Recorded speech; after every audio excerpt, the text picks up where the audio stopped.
ভারত বনাম দক্ষিণ Africa test ম্যাচে ইডেনের উইকেট দ্বিতীয় দিনের শেষে সবচেয়ে চর্চার বিষয়।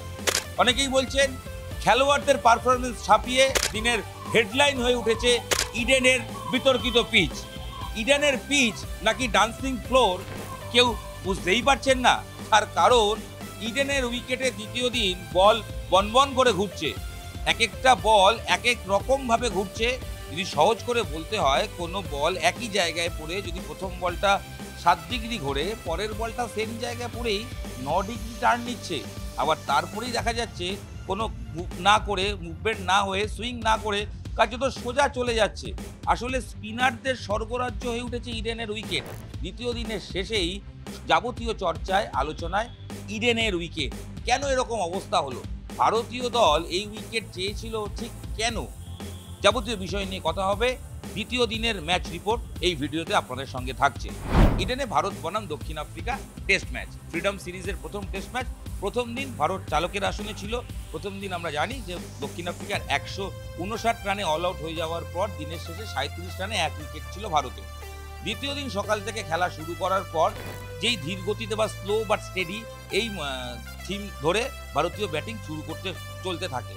তবে কিছুক্ষণ পর দেখা যায় যখনই উইকেট থেকে হেভি রোল নেওয়ার পর যে উইকেটের ফাটলগুলো আরও স্পষ্ট হতে শুরু করে, ঘন্টাখানেক এগিয়ে খেলা হওয়ার পর, তারপরেই সাউথ আফ্রিকার স্পিনাররাও তারা বড় বড় টার্ন করতে শুরু করেন। কেশব মহারাজ তিনিও চাপ সৃষ্টি করেন। অন্যদিক থেকে হারমার তিনি 4 উইকেট নিয়ে চলে যান এবং মার্কো জনসন তিনি 3 উইকেট নেন এবং ভারতীয় টিম তারা 189 রানে অল আউট হয়ে যায়। মাত্র 30 রানে লিড পায় টিম ইন্ডিয়া। যেটা এক্সপেক্ট করা হচ্ছিল অন্তত প্রথম ইনিংসে বিরাট রানের লিড নিয়ে ভারত যাতে ইনিংসে জিততে পারে, কার্যত পুরোটাই বুমেরাং হয়ে যায়। দ্বিতীয় দিনের শেষে ভারতীয় টিম ম্যানেজমেন্টের পক্ষ থেকে বোলিং কোচ মর্নি মর্কেল স্পষ্ট করে জানিয়ে দিয়েছেন উইকেট যে দ্বিতীয় দিন এত তাড়াতাড়ি খারাপ হয়ে যাবে তারাও এক্সপেক্ট করতে পারেননি। তাবড় তাবড় ব্যাটসম্যানদের পক্ষেও এই উইকেটে সারভাইভ করা খুব কঠিন।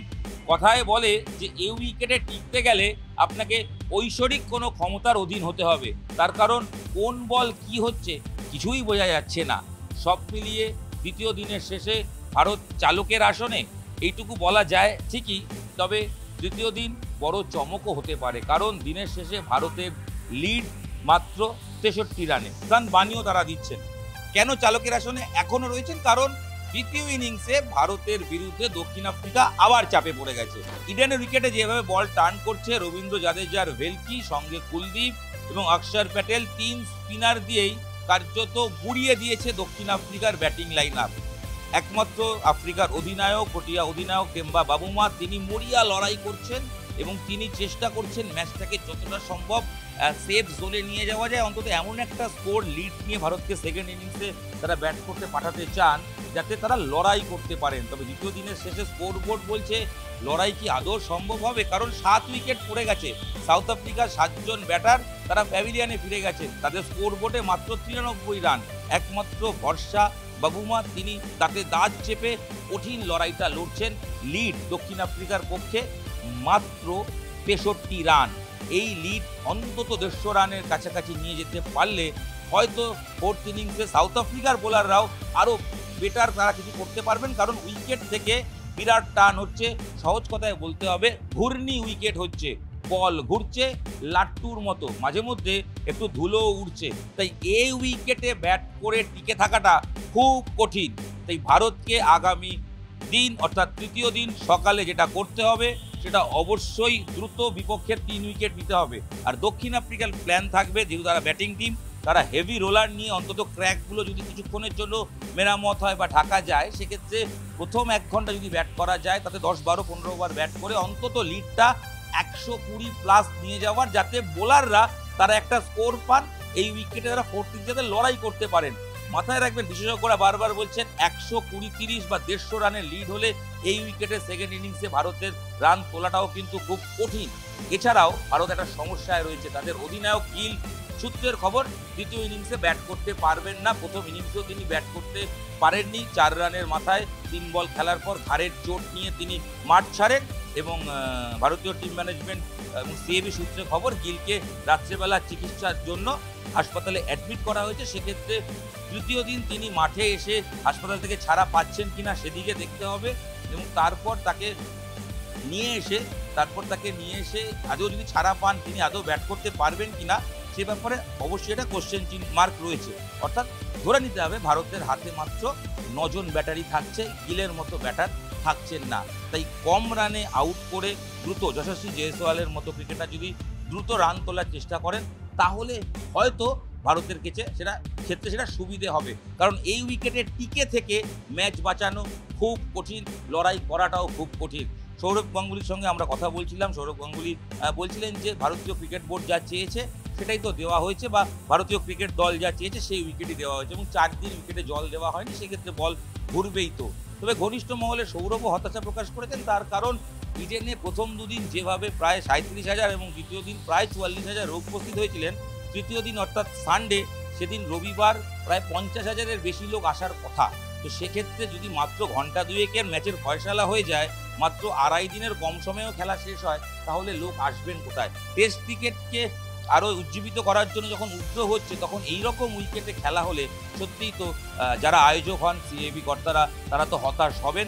সিএবি সভাপতি হিসেবে সৌরভও কিছুটা হলেও হতাশ। তবে ভারতীয় টিম ম্যানেজমেন্ট এরকমই উইকেট চেয়েছিল বলে খবর, এবং সূত্রের খবর গৌতম গম্ভীর ভারতীয় দলের প্র্যাকটিসে যখন তিনি আসেন প্রথম দিন থেকেই বলে দিয়েছিলেন ড্রাই উইকেট চাই, ঘূর্ণি উইকেট চাই। এবং শেষ দুদিন দেখা যায় স্থানীয় পিচ কিউরেটার সুজন মুখার্জি তিনি ছিলেন ঠিকই, কিন্তু বোর্ডের 2 জন কিউরেটার তারা এসে উইকেটের পরিচর্যা করছেন এবং জল না দেওয়ার কারণে ঘূর্ণি উইকেট তৈরি হয়েছে এবং উইকেটে ফাটল হয়েছে এবং আনইভেন বাউন্স রয়েছে। তো সব মিলিয়ে কোন বলটা লাফিয়ে আসবে, কোন বলটা গড়িয়ে যাবে, তার সঙ্গে টার্ন, বুঝুন একাধিক সমস্যা। ব্যাটার করবেন তো করবেন কি? তাই যাবতীয় চর্চার কেন্দ্রবিন্দু ইডেনের পিচ। যদিও সিএবি সূত্রে খবর স্থানীয় পিচ কিউরেটার তিনি জানিয়ে দিয়েছেন যে তার হাতে কিছুই নেই, যা করেছে ভারতীয় ক্রিকেট বোর্ডের পিচ কিউরেটার যারা রয়েছেন তারাই তো করেছেন। আর যা হয়েছে সেটা তো গম্ভীরের টিম বা গম্ভীররা যা চেয়েছেন সেটা মেনেই হয়েছে। সব মিলিয়ে দ্বিতীয় দিনের শেষে দুটো দলের পারফরমেন্স নিয়ে যখন আলোচনা করছি, সবচেয়ে বেশি শব্দ ব্যয় করতে হচ্ছে পিচ নিয়ে। একটা ছোট্ট পরিসংখ্যান দিয়ে রাখি শেষ দিকে। প্রথম দুদিন মিলিয়ে উইকেট পড়েছে 26টা।